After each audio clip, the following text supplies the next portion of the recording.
ಇಂದು ಕಾಲಾಷ್ಟಮಿ. ಅಷ್ಟಮಿ ಅಂದರೆ ಬಹಳ ವಿಶೇಷತೆ ಇರುತ್ತೆ. ಅದರಲ್ಲಿ ಈ ಸಲ ಕಾಲಾಷ್ಟಮಿ ಬಂದಿದೆ. ಅಂದರೆ ಕಾಲಭೈರೇಶ್ವರ ದೇವರನ್ನು ಪೂಜಿಸುವಂತಹ ದಿನ, ಆರಾಧನೆ ಮಾಡುವಂತಹ ದಿನ. ಇಂದು ಕಾಲಭೈರೇಶ್ವರನ ಪೂಜೆ ಮಾಡೋದ್ರಿಂದ ಯಾವುದೆಲ್ಲ ರೀತಿಯ ಅನುಕೂಲಗಳಾಗುತ್ತೆ, ಪ್ರಯೋಜನಗಳಾಗುತ್ತೆ, ಹಾಗೆ ಯಾವುದೋ ಒಂದು ವಿಶೇಷವಾದ ಶಕ್ತಿ ಅನ್ನೋದು ನಮಗೆ ಸಿಗುತ್ತೆ ಅನ್ನೋದನ್ನು ಈ ವಿಡಿಯೋದಲ್ಲಿ ಪೂರ್ತಿಯಾಗಿ ತಿಳಿಸ್ತಾ ಹೋಗ್ತೀನಿ. ವಿಡಿಯೋನ ಎಲ್ಲೂ ಸ್ಕಿಪ್ ಮಾಡದೆ ಕೊನೆ ತನಕ ಪೂರ್ತಿಯಾಗಿ ನೋಡ್ತಾ ಹೋಗಿ. ಹಾಗೆ ಈ ವಿಡಿಯೋ ನಿಮಗೆ ಇಷ್ಟ ಆಯಿತು ಅಂತ ಹೇಳಿದರೆ ದಯವಿಟ್ಟು ನನ್ನ ಯೂಟ್ಯೂಬ್ ಚಾನಲ್ನ ಸಬ್ಸ್ಕ್ರೈಬ್ ಮಾಡ್ಕೊಳ್ಳಿ. ವಿಡಿಯೋಗೆ ಒಂದು ಲೈಕ್ ಕೊಡೋದನ್ನು ಮರಿಬೇಡಿ. ಹಾಗೆ ಈ ಒಂದು ಮಾಹಿತಿ ನಿಮ್ಮ ಫ್ರೆಂಡ್ಸ್ ಆ್ಯಂಡ್ ಫ್ಯಾಮಿಲಿಯೊಟ್ಟಿಗೆ ಶೇರ್ ಮಾಡಿ. ಮೊದಲಿಗೆ ಅಷ್ಟಮಿ ತಿಥಿ ಯಾವಾಗ ಶುರುವಾಗಿ ಯಾವಾಗ ಕೊನೆಗೊಳ್ಳುತ್ತೆ ಅನ್ನೋದನ್ನು ನೋಡೋಣ. ಹಾಗೆ ಪೂಜೆ ಮಾಡೋದಕ್ಕೆ ಒಳ್ಳೆಯ ಸಮಯ ಯಾವುದು ಅನ್ನೋದನ್ನು ನೋಡೋಣ. ಈ ಒಂದು ಚೈತ್ರ ಮಾಸದಲ್ಲಿ ಕೃಷ್ಣ ಪಕ್ಷದಲ್ಲಿ ಬಂದಿರುವಂಥ ಅಷ್ಟಮಿ ಅಂದರೆ ಕಾಲಾಷ್ಟಮಿ ತಿಥಿ ಇವತ್ತು ಬೆಳಗ್ಗೆ ಅಂದರೆ ಮಾರ್ಚ್ 22ನೇ ತಾರೀಕು ಶನಿವಾರ ಬೆಳಗ್ಗೆ 4:23 ಶುರುವಾಗಿದೆ. ಹಾಗೆ ಈ ಒಂದು ಅಷ್ಟಮಿ ತಿಥಿ ಕೊನೆಗೊಳ್ಳುವಂಥದ್ದು ನಾಳೆ ಅಂದರೆ ಮಾರ್ಚ್ 23ನೇ ತಾರೀಕು ಭಾನುವಾರ ಬೆಳಗ್ಗೆ 5:24 ಈ ಒಂದು ಅಷ್ಟಮಿ ತಿಥಿ ಕೊನೆಗೊಳ್ಳುತ್ತೆ. ಹಾಗಾದರೆ ನಾವು ಯಾವತ್ತಿನ ದಿನ ಅಷ್ಟಮಿನ ಆಚರಣೆ ಮಾಡಬೇಕಂತ ಹೇಳಿದ್ರೆ ಇವತ್ತು ಅಂದರೆ ಮಾರ್ಚ್ 22ನೇ ದಿನ ಕಾಲಾಷ್ಟಮಿಯನ್ನು ಆಚರಣೆ ಮಾಡಬೇಕಾಗತ್ತೆ. ಕಾಲಭೈರೇಶ್ವರನನ್ನು ಪೂಜೆ ಮಾಡಬೇಕಾಗತ್ತೆ.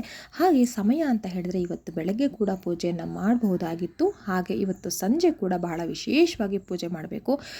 ಯಾವ ಸಮಯದಲ್ಲಿ ಮಾಡಬೇಕು, ಹೇಗೆ ಕಾಲಭೈರೇಶ್ವರನ ಪೂಜೆ ಮಾಡಬೇಕು, ಹಾಗೆ ಅದರಿಂದ ಏನು ಪ್ರಯೋಜನ ಅನ್ನೋದನ್ನು ತಿಳಿಸ್ತಾ ಹೋಗ್ತೀನಿ.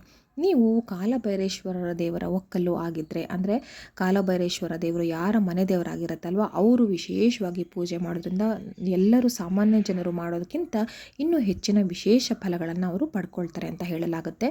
ಮುಖ್ಯವಾಗಿ ಕಾಲಭೈರೇಶ್ವರನನ್ನು ಪೂಜೆ ಮಾಡೋದ್ರಿಂದ ಏನು ನಮಗೆ ಒಂದು ಒಳ್ಳೆಯದು ಅಂತ ಹೇಳಿದ್ರೆ, ಈಗ ನೀವು ಯಾವುದೇ ಒಂದು ಕೆಲಸ ಕಾರ್ಯ ಮಾಡಬೇಕಾದ್ರೆ ಮೊದಲನೇದಾಗಿ ನಿಮ್ಗೆ ಅದರಲ್ಲಿ ಆಸಕ್ತಿ ಇರಬೇಕು. ಹಾಗೆ ಆ ಒಂದು ಕೆಲಸ ನಿಮಗೆ ಯೋಗ್ಯತೆ ಇರಬೇಕು, ತಗೊಳ್ಳೋದಕ್ಕೆ ಮಾಡೋದಕ್ಕೆ ಎಲ್ಲವೂ ಕೂಡ. ಅದೇ ರೀತಿ ಎಲ್ಲವೂ ಇದ್ದರೂ ಕೂಡ ನಿಮಗೆ ಯಾವುದಾದ್ರು ಒಂದು ರೀತಿಯಲ್ಲಿ ಅಡೆತಡೆಗಳಾಗ್ತಾ ಇರುತ್ತೆ. ಯಾಕೆ ಅಂತ ಹೇಳಿದ್ರೆ ಒಂದು ದುಷ್ಟಶಕ್ತಿಗಳ ಭಯ, ಹಾಗೆ ಇನ್ನೊಂದು ಈ ಒಂದು ಮಾಠ ಮಂತ್ರಗಳ ಭಯ. ಈ ಒಂದು ಕಾಲಭೈರೇಶ್ವರ ದೇವರನ್ನು ನೀವು ಆರಾಧನೆ ಮಾಡೋದ್ರಿಂದ, ವಿಶೇಷವಾಗಿ ಅಷ್ಟಮಿ ದಿನ ಅಂದರೆ ಅದರಲ್ಲೂ ಈ ಒಂದು ಕಾಲಾಷ್ಟಮಿಯ ದಿನ ಕಾಲಭೈರೇಶ್ವರನನ್ನು ಪೂಜೆ ಮಾಡೋದ್ರಿಂದ ಆ ಒಂದು ಮಾಠ ಮಂತ್ರಗಳ ಭಯ ಖಂಡಿತವಾಗ್ಲೂ ಹೋಗುತ್ತೆ.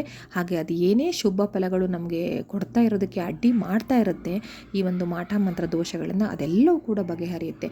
ಯಾವ ರೀತಿ ಮಾಠ ಮಂತ್ರಗಳು ಅಂತಲೂ ಕೂಡ ನಾನು ಹೇಳ್ತೀನಿ.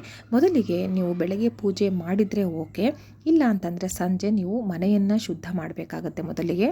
ಆ ನಂತರ ಸ್ನಾನವನ್ನು ಮಾಡಿ ನೀವು ಕಪ್ಪು ಬಟ್ಟೆ ಧರಿಸೋದ್ರಿಂದ ತುಂಬಾ ಒಳ್ಳೆಯದು. ಹಾಗೆ ನೀವು ಕಾಲಭೈರೇಶ್ವರನ ಫೋಟೋ ಇತ್ತು ಅಂತ ಹೇಳಿದ್ರೆ ನಿಮ್ಮ ಮನೆಯಲ್ಲಿ ಆ ಒಂದು ಫೋಟೋನ ಸ್ವಚ್ಛಗೊಳಿಸಿ ಅದಕ್ಕೆ ಪೂಜೆಯನ್ನು ಮಾಡಬೇಕಾಗತ್ತೆ. ನೀವು ಅರಿಶಿನ ಕುಂಕುಮ ಹಾಗೆ ಗೆಜ್ಜೆ ವಸ್ತ್ರವನ್ನೆಲ್ಲ ಏರಿಸಿ ಹೂಗಳನ್ನು ಸಹ ಏರಿಸಬೇಕಾಗತ್ತೆ. ಹಾಗೆ ಇಂದು ಏನಂತ ಅಂದರೆ ಈ ಒಂದು ಕಾಲಭೈರೇಶ್ವರನನ್ನು ನೀವು ಬಹಳ ನಿಷ್ಠೆಯಿಂದ ಶ್ರದ್ಧೆಯಿಂದ ನೀವು ಪೂಜೆ ಮಾಡಬೇಕಾಗತ್ತೆ. ಗಮನ ಎಲ್ಲ ಇಟ್ಕೊಂಡು ಪೂಜೆ ಮಾಡೋದು, ನೀವೇನೋ ಬೇಡ್ಕೊಳ್ಳೋದು ಮಾಡಬೇಡಿ. ಯಾಕಂದರೆ ಕಾಲಭೈರೇಶ್ವರನಿಗೆ ಅತಿಯಾದ ಕೋಪ ಇರೋದ್ರಿಂದ ಅದರ ಕೆಂಗಣ್ಣಿಗೆ ಗುರಿಯಾಗದೆ ನೀವು ಶ್ರದ್ಧಾಭಕ್ತಿಯಿಂದ ಈ ಒಂದು ಕಾಲಭೈರೇಶ್ವರನನ್ನು ಪೂಜೆ ಮಾಡಬೇಕು, ಆರಾಧನೆ ಮಾಡಬೇಕು. ಕಾಲಭೈರೇಶ್ವರ ಅಂತ ಹೇಳಿದ್ರೆ ಶಿವನ ಮತ್ತೊಂದು ರೂಪ ಅಂತ ಹೇಳಲಾಗುತ್ತೆ. ನಿಮಗೆಲ್ಲರಿಗೂ ತಿಳಿದೇ ಇದೆ, ಶಿವದೇವರು ಅಂತ ಹೇಳಿದ್ರೆ ನಿಜವಾಗ್ಲೂ ಒಂದು ಭಯ ಹುಟ್ಟಿಸುತ್ತೆ. ಯಾಕೆ ಅಂತಂದರೆ ನಮ್ಮಲ್ಲಿ ತಪ್ಪುಗಳನ್ನು ಮಾಡಿದಾಗ ನಾವು ಹೆದರಬೇಕಾಗಿರುತ್ತೆ ಶಿವದೇವರಿಗೆ ಅಂತ. ಹಾಗೆ ಒಂದು ಅಭಯ ಹಸ್ತವನ್ನು ನೀಡಿ ಕಾಪಾಡುವಂಥವನು ಕೂಡ ಶಿವ. ಅದರಲ್ಲಿ ಇದು ಈಗ ಶಿವನ ರೂಪ ಕಾಲಭೈರೇಶ್ವರನಾಗಿದೆ ಅಂದರೆ ಇನ್ನೂ ಹೆಚ್ಚು ಕೋಪ ಇರುತ್ತೆ. ಹಾಗಾಗಿ ಬಹಳ ಶ್ರದ್ಧಾಭಕ್ತಿಯಿಂದ ಈ ಒಂದು ದೇವರ ಪೂಜೆಯನ್ನು ನೀವು ಮಾಡಬೇಕಾಗುತ್ತೆ. ಹಾಗೆ ಯಾರ ಮನೆ ದೇವರು ಕುಲದೇವರು ಈಶ್ವರನಾಗಿರ್ತಾನಲ್ವ ಅವರು ಕೂಡ ಈ ಒಂದು ಅಷ್ಟಮಿ ಏನಿರುತ್ತೆ, ಕಾಲಭೈರೇಶ್ವರನ ಆರಾಧನೆ ಏನಿರುತ್ತೆ ಅದನ್ನು ಮಾಡೋದ್ರಿಂದ ಕೂಡ ಅವರ ಕುಟುಂಬವನ್ನು ಕಾಪಾಡ್ಕೊಳ್ಬೋದು. ಈಗ ನಾನು ಹೇಳ್ದಂಗೆ ಮನೆಯನ್ನೆಲ್ಲ ಸ್ವಚ್ಛಗೊಳಿಸಿ ನೀವು ಕೂಡ ಸ್ನಾನವನ್ನು ಮಾಡಿ ಆ ನಂತರ ಕಾಲಭೈರೇಶ್ವರನ ಫೋಟೋ ಇತ್ತು ಅಂತ ಹೇಳಿದ್ರೆ ಅದಕ್ಕೆ ಪೂಜೆ ಮಾಡಿ, ಅದಿಲ್ಲ ಅಂತ ಹೇಳಿದರೆ ಆ ಸಂಕಲ್ಪದ ಮೇಲೆ ಪೂಜೆ ಮಾಡಿ. ಇನ್ನು ನೀವು ನೈವೇದ್ಯಕ್ಕೆ ಯಾವುದೇ ರೀತಿಯ ಸಿಹಿ ಹಣ್ಣುಗಳನ್ನು ಇಡ್ಬೋದು, ಪಾಯಸವನ್ನು ಬೆಲ್ಲವನ್ನು ಹಾಕಿದಂತಹ ಪಾಯಸವನ್ನು ಇಡ್ಬೋದು. ಇನ್ನು ಕೆಲವರು ಈ ಒಂದು ಅಷ್ಟಮಿ ದಿನ ಕೂಡ ಉಪವಾಸವನ್ನು ಇರ್ತಾರೆ.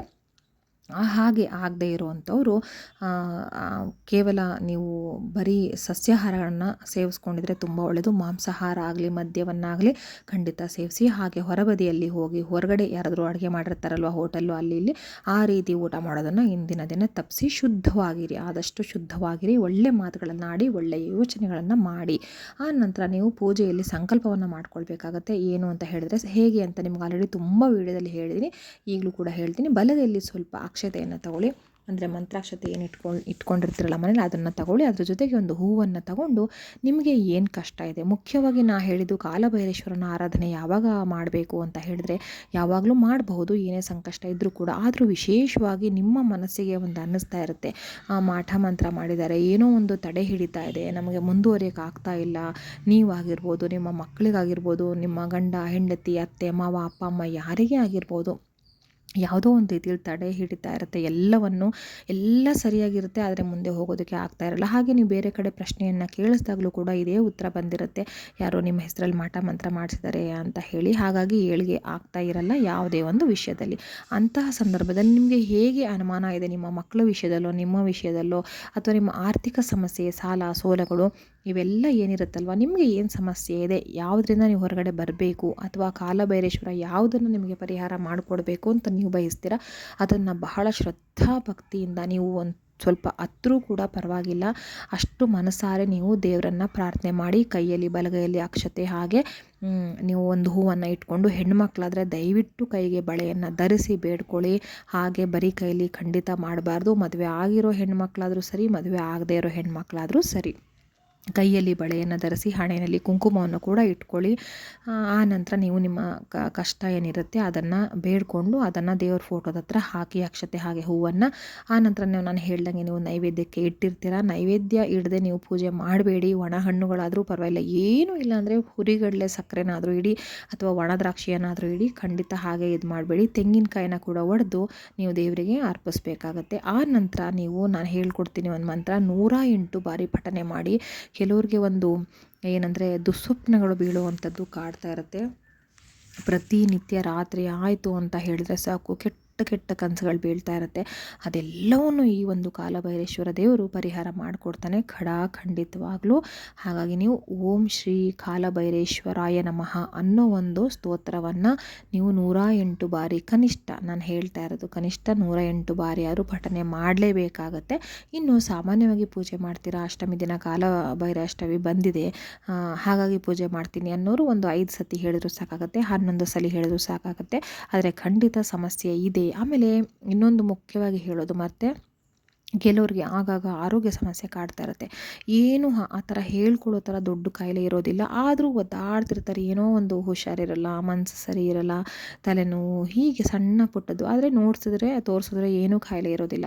ಇಂಥವ್ರಿಗೆ ಖಂಡಿತವಾಗ್ಲಿ ನಾನು ಹೇಳ್ತೀನಿ, ಮಾನಸಿಕವಾಗಿ ಏನಾದರೂ ಒಂದು ಎಫೆಕ್ಟ್ ಆಗಿರುತ್ತೆ ಅಂತ ಹೇಳಿದ್ರೆ ಅಥವಾ ದೈಹಿಕವಾಗಿ ಆಗಿರುತ್ತೆ ಅಂದರೆ ಖಂಡಿತ ಈ ಒಂದು ಮಾಟ ಮಂತ್ರ ನೆಗೆಟಿವ್ ಬ್ಲ್ಯಾಕ್ ಮ್ಯಾಜಿಕ್ ಅಂತ ಏನು ಹೇಳ್ತೀವಿ ಅದು 100% ಆಗಿರುತ್ತೆ. ಅವೆಲ್ಲವನ್ನು ನೀವು ಮನಸ್ಸಲ್ಲಿ ಇಟ್ಕೊಂಡು ದೇವರಿಗೆ ಸಂಕಲ್ಪ ತಗೋಬೇಕಾಗಿರುತ್ತೆ. ಹಾಗೆ ಈ ಒಂದು ಮಂತ್ರವನ್ನು 108 ಬಾರಿ ಖಂಡಿತ ಪಠನೆ ಮಾಡಿ. ಆದಷ್ಟು ಪುಟ್ಟ ಮಕ್ಕಳು ಈ ಒಂದು ಸ್ತೋತ್ರವನ್ನು ಪಠಿಸೋದು ಬೇಡ, 18 ವರ್ಷ ದಾಟಿದರೆ ತುಂಬ ಒಳ್ಳೆಯದು. ಪಠನೆ ಎಲ್ಲ ನೀವು ಮಾಡಿ ಮುಗಿಸಿ ಆನಂತರ ಮಹಾಮಂಗಳಾರತಿಯನ್ನು ಮಾಡಿ ಮನೆ ಮಂದಿಗೆಲ್ಲ ಕೊಡಿ. ಹಾಗೆ ನಾನು ಹೇಳ್ದಂಗೆ ಕೆಲವರು ಉಪವಾಸ ಇರ್ತಾರೆ ಅಂತ ಹೇಳಿದೆ ಅಲ್ವಾ, ಆ ನಂತರ ನೀವು ಇವತ್ತು ವಿಶೇಷವಾಗಿ ಚಂದ್ರ ದರ್ಶನ ಮಾಡಬೇಕು. ಚಂದ್ರ ದರ್ಶನ ಮಾಡಿದ ನಂತರನೇ ಉಪವಾಸವನ್ನು ಮುರಿಬೇಕಾಗತ್ತೆ, ಅಥವಾ ಊಟ ತಿಂಡಿ ಏನಿರುತ್ತೆ ಅದನ್ನು ಚಂದ್ರೋದಯದ ನಂತರನೇ ಮಾಡಬೇಕಾಗತ್ತೆ, ನೆನ್ಪಿಟ್ಕೊಳ್ಳಿ. ಇನ್ನು ಚಂದ್ರೋದಯ ಸಮಯವನ್ನು ನೀವು ನಿಮ್ಮ ಪ್ರದೇಶಗಳಲ್ಲಿ ಯಾವಾಗ ಬರುತ್ತೆ ಅಂತ ಚೆಕ್ ಮಾಡ್ಕೊಳ್ಳಿ. ಯಾಕಂದರೆ ಒಂದೊಂದು ಪ್ರದೇಶದಲ್ಲಿ ಒಂದೊಂದು ಸಮಯಕ್ಕೆ ಚಂದ್ರೋದಯ ಆಗುತ್ತೆ. ಚಂದ್ರ ದರ್ಶನವನ್ನು ಮಾಡಿ ಆ ನಂತರ ನೀವು ಉಪವಾಸವನ್ನು ಮುರಿದು ನೀವು ಊಟವನ್ನು ಮಾಡೋದಕ್ಕೆ ತೊಂದರೆ ಇಲ್ಲ. ಇದು ನಾಳೆ ಬೆಳಗ್ಗೆವರೆಗೂ ಇರುತ್ತೆ ಅಷ್ಟಮಿ ತಿಥಿ.